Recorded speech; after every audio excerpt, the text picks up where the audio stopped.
Okay, are you ready? We're diving into some seriously epic uh, biblical storytelling this time. Second Kings chapters 1 through 3. Chariots of fire, Oh, yeah. double portions of power, water turning into blood. Yeah, it Uh, sounds familiar. yeah, even a story with We're bears. going to be exploring that transition of power between the prophets Elijah and Elisha.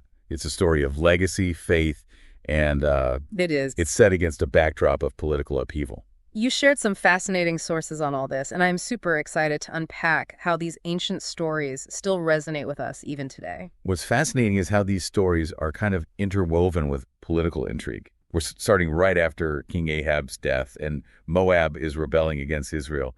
His son Eliah is not exactly making the best decisions. Yeah, speaking of questionable decisions, how about Ohaziah turning to Baalzebub, a Philistine god, for healing after he takes a nasty fall? It seems pretty audacious to seek help from another god when you're the king of Israel. What's your take on this, knowing the historical context? It definitely highlights the tension at the time. Baal worship was like a direct challenge to the Israelites' faith in the one true God. Well, Ahaziah's decision wasn't just about seeking a cure, it was a right. political and religious statement. And that statement definitely got a reaction. Enter Elijah with his fiery message from God. Not only does he predict Ahaziah's death, but he also calls down fire from heaven twice on the soldiers sent to capture him. It's a pretty dramatic entrance, even for a prophet. It's a powerful display of God's authority. And you know what? It's a stark warning against straying from his path. But what's interesting is how the third captain sent to Elijah approaches the situation. Instead of aggression, he pleads for his life and the lives of his men. It's a good reminder that approaching challenges with humility rather than force can often yield better results. It makes you wonder how many conflicts could be avoided with a little more humility, right? Absolutely. That captain's humility spares him and his men. It reinforces the idea that there's a bigger picture at play, and sometimes acknowledging a power beyond our own can be the wisest course of action. So after delivering his fiery message, Elijah is ready to make his grand exit, ascending to heaven. But his loyal apprentice, Elisha, is determined to stay by his side and inherit a double portion of his spirit. This request from Elisha isn't just about power, it's about responsibility. He wants the strength and guidance to continue Elijah's mission, to carry the torch, so to speak. And he's definitely persistent. He follows Elijah from town to town, refusing to be left behind. It culminates in that epic scene at the Jordan River with the chariot of fire and the whirlwind. Oh yeah, the imagery of the chariot and whirlwind is so significant. Yeah. They represent that overwhelming power and presence of God, intervening in a way that's both awe-inspiring and terrifying. And Elisha picks up Elijah's mantle, symbolizing the continuation of the legacy. And he even parts the Jordan River, just like Elijah did, demonstrating that the spirit of his mentor is with him. It's interesting how Elisha's first act as the new prophet is to heal the contaminated waters of Jericho with salt. You mentioned that salt was a purifying agent in ancient cultures. It was. What do you think is the deeper significance of this act? It's almost like Elisha is symbolically cleansing not just the water, but the town itself, ushering in a new era. It connects to the idea that even simple acts of faith can yield powerful results. Perhaps it's a nudge for us to consider how our own small acts of faith can make a difference. I like that connection. But Elisha's next encounter is a bit more complicated. There's the story of the youths mocking him, calling him bald head, which leads to that infamous incident with the bears. Yeah, that one always sparks a lot of discussion. It's a challenging passage to interpret. What stands out to you about this story, knowing how Elisha generally operates with compassion? It definitely raises questions about the boundaries of respect, particularly toward those in positions of spiritual authority. While interpretations vary, it certainly highlights the importance of considering the consequences of our actions, especially when it comes to mocking or belittling others. It seems like there's a thread of consequences woven through these stories. Ahaziah consulting Baalzebub, the youths mocking Elisha, and even, in a way, the third captain's humility leading to his survival. You're right, there's this constant tension between choice and consequence, free will and divine intervention. And that brings us to Elisha's involvement in the battle with Moab, which is a fascinating example of those forces at play. Right. We move on to chapter 3, where King Jehoram of Israel and King Jehoshaphat of Judah are facing a major water shortage while fighting the Moabites. It seems like a dire situation, and they turn to Elisha for help. It's interesting how Elisha initially hesitates to help because of Jehoram's ungodly behavior. But for Jehoshaphat's sake, he seeks guidance from God. Even in difficult circumstances, Elisha prioritizes serving a greater purpose. And the solution God provides is far from conventional. Instead of praying for rain, he instructs them to dig ditches in the valley. It seems pretty counterintuitive, especially in the middle of a desert. It requires a huge leap of faith, trusting in a plan that doesn't make logical sense. But the kings and their armies obey, and the next morning the ditches are miraculously filled with water. Not from rain, but seemingly from a distant flash flood. It's a powerful illustration of how faith often requires action. They literally dug their way to a miracle by trusting in something they couldn't see or fully understand. And that unexpected water plays a crucial role in their victory against Moab. The Moabites see the water reflecting the sunlight, think it's blood, and charge into the valley, assuming the Israelite and Judahite armies have turned on each other. Talk about a miscalculation.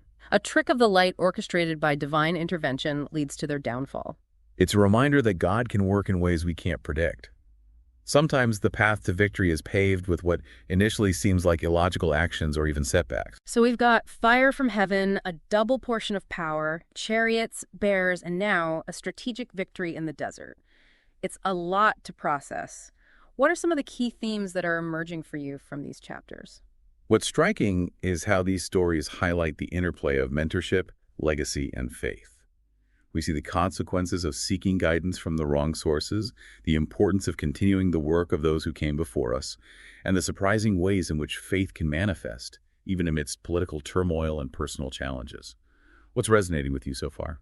The idea of trusting in something bigger than yourself, even when it seems illogical or even crazy, is really powerful. It makes me think about those times in my own life when I've had to take a leap of faith, not knowing what the outcome would be. That's a great connection. And it speaks to the enduring relevance of these stories. Even thousands of years later, they offer insights into the human condition, the challenges we face, and the enduring power of faith to guide us through uncertainty. It's a reminder that even in the most ordinary of circumstances, there's potential for the extraordinary to unfold. Exactly. And there's so much more to explore in Elisha's journey. Stay tuned as we delve deeper into his acts of healing, generosity, and his evolving role as a prophet and advisor. Welcome back. Last time we left off with Elisha stepping into his role as prophet, parting the Jordan, and making some pretty salty water drinkable again. And now we're diving into a series of Elisha's acts that really showcase his growing reputation, not just as a miracle worker, but as a compassionate and wise leader. Yeah.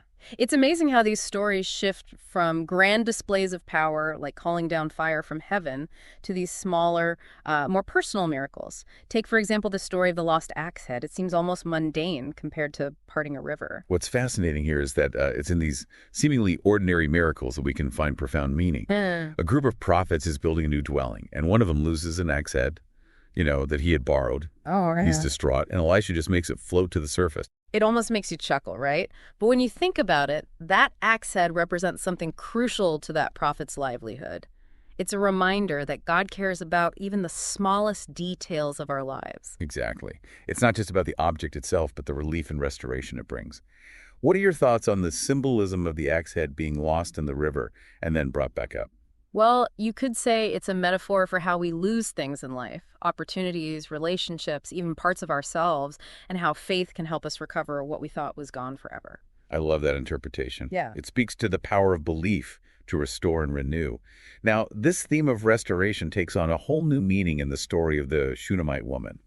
She's wealthy, generous, and consistently welcomes Elisha into her home. Yeah. And you can tell Elisha is touched by her hospitality.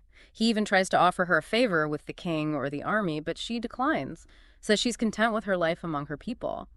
There's a powerful message there about finding contentment in simple things. Her contentment is truly remarkable. But there's one thing missing in her life. She and her husband are childless. Elisha, recognizing her deep desire, promises her a son. Within a year. It's a bold promise. Do you think she truly believed him at first? She's initially skeptical, but a year later she gives birth to a son. It's a beautiful illustration of how faith can defy expectations and bring about the seemingly impossible. But then, tragically, the boy dies suddenly. The Shunammite woman, however, doesn't give up hope. She goes straight to Elisha, convinced that he can help. It's like she has this unshakable faith that even death can be overcome. And her faith is rewarded. Elisha goes to her home, prays fervently, and the boy is miraculously brought back to life. It's one of the most emotionally charged stories in the Bible, full of despair, unwavering faith, and ultimately joy and restoration. You know, it makes me think about how we respond to those moments of crisis in our own lives. Do we give in to despair, or do we cling to that sliver of hope, that belief that something greater is at work? That's a powerful reflection. And speaking of crisis, our next story involves a group of prophets facing a different kind of life or death situation. They accidentally cook a stew with poisonous gourds. Talk about a bad potluck. Luckily, Elisha's there to save the day, literally detoxifying the stew with some flour. It's another one of those seemingly small miracles, but it speaks volumes. What's interesting is how some scholars interpret this as a metaphor for how faith can purify even the most toxic situations. It's like a reminder that even when we make mistakes or find ourselves in messes of our own making, there's always the possibility for redemption, for turning poison into something nourishing. And speaking of turning things around, remember that famine Elisha warned the Shunammite woman about.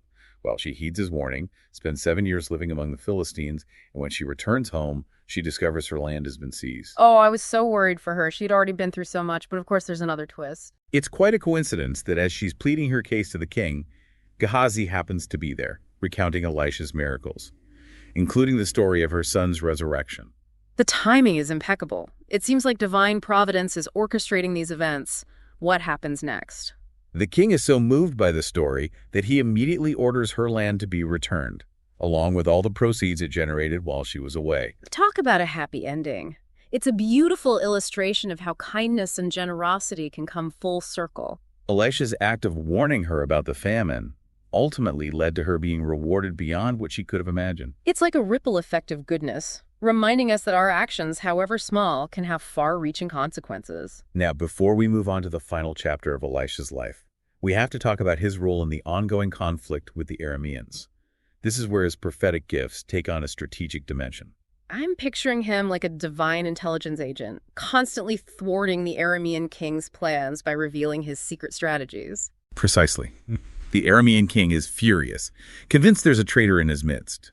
Little does he know it's Elisha, who can seemingly hear his conversations even from afar. It's a reminder that Elisha's connection to the divine gives him access to knowledge beyond the reach of ordinary people. The Aramean king, determined to capture Elisha, sends an army to surround the city of Dothan. But Elisha remains unfazed. I love that moment when his servant wakes up terrified, seeing the Aramean army surrounding them, and Elisha calmly prays for his servant's eyes to be opened. What the servant sees is truly remarkable. The hills are filled with horses and chariots of fire, a divine army protecting them. Talk about a power move. It sends chills down my spine to imagine that scene. It reminds us that even when we feel alone and surrounded by challenges, we are never truly alone. And just to be extra safe, Elisha prays for the Aramean army to be struck with blindness and then leads them, bewildered and helpless, straight into the capital of Israel. It's like he turns their own attack against them. But what I find truly remarkable is that he then shows them mercy, praying for their sight to be restored. And when the king of Israel wants to strike them down, Elisha urges him to show them hospitality instead. It's a radical act of forgiveness and compassion, transforming a potential bloodbath into an opportunity for peace. It's a message that's so relevant today, especially in a world that often feels divided and quick to judge. What do you think Elisha's actions teach us about how to approach conflict, even with those who seem like enemies? It's a powerful reminder that kindness and compassion can be more effective than force or retaliation. Elisha's example challenges us to look beyond our immediate reactions and consider the long-term consequences of our actions. It's a powerful way to wrap up this part of our deep dive. We've seen Elisha heal, provide, and even outsmart armies, always with an undercurrent of compassion and a deep connection to the divine. It sets the stage for the final chapter of Elisha's life, where we'll see him grapple with mortality, offer one last prophecy, and leave behind a legacy that continues to resonate to this day. Welcome back to our final deep dive into the incredible life and legacy of Elisha. We've seen him perform miracles, navigate political turmoil, and offer guidance with unwavering compassion. But as with all mortal men, Elisha's story eventually comes to a close. It's fascinating how even a prophet like Elisha, who experienced such a close connection to the divine, wasn't immune to the natural course of life. Yeah. The Book of Kings tells us he falls ill, with a fatal disease. It's a reminder that no matter how powerful or connected we are, we all eventually face our own mortality. I'm curious, how do you think this final chapter of Elisha's life impacts the overall narrative? It humanizes him, doesn't it? He's this larger-than-life figure who parts rivers and raises the dead, and yet he too experiences the fragility of human existence. It also highlights the fact that his legacy is about more than just miracles. It's about the lessons he imparted, the impact he had on others, and the ripple effect of his actions. And speaking of impact, even as Elisha is nearing the end of his life, King Joash comes to him, deeply concerned about the ongoing threat from the Arameans. It seems like the king still sees him as a source of guidance, even in his weakened state. This visit speaks volumes about the respect and trust Elisha commanded.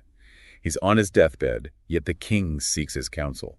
And Elisha, true to form, doesn't offer empty reassurances.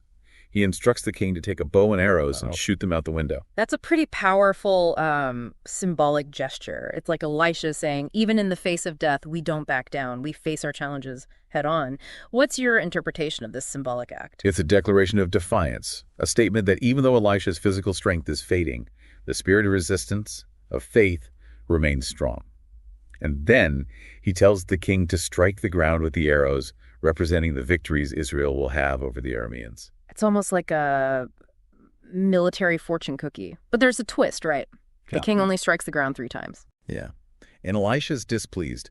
He says that if the king had struck the ground 5 or 6 times, Israel would have completely destroyed the Arameans. It seems like there's a message here about embracing opportunity fully, even in the face of adversity.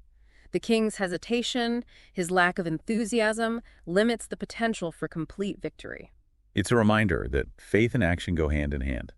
It's not enough to simply go through the motions. We need to approach our challenges with conviction, with a willingness to fully engage with the possibilities before us. It makes me think about those moments in life when we hesitate, when we hold back, maybe out of fear or doubt. What could we accomplish if we fully embrace those opportunities, if we struck the ground 6 times, so to speak? It's a powerful question, and it speaks to the enduring relevance of Elisha's story. He challenges us to not just believe, but to act, to step into our potential fully, and to trust that even when things seem impossible, there's a power greater than ourselves that can bring about extraordinary results. And speaking of extraordinary results, Elisha's story doesn't end with his death. The Book of Kings describes one final miracle that occurs even after he's gone. Right.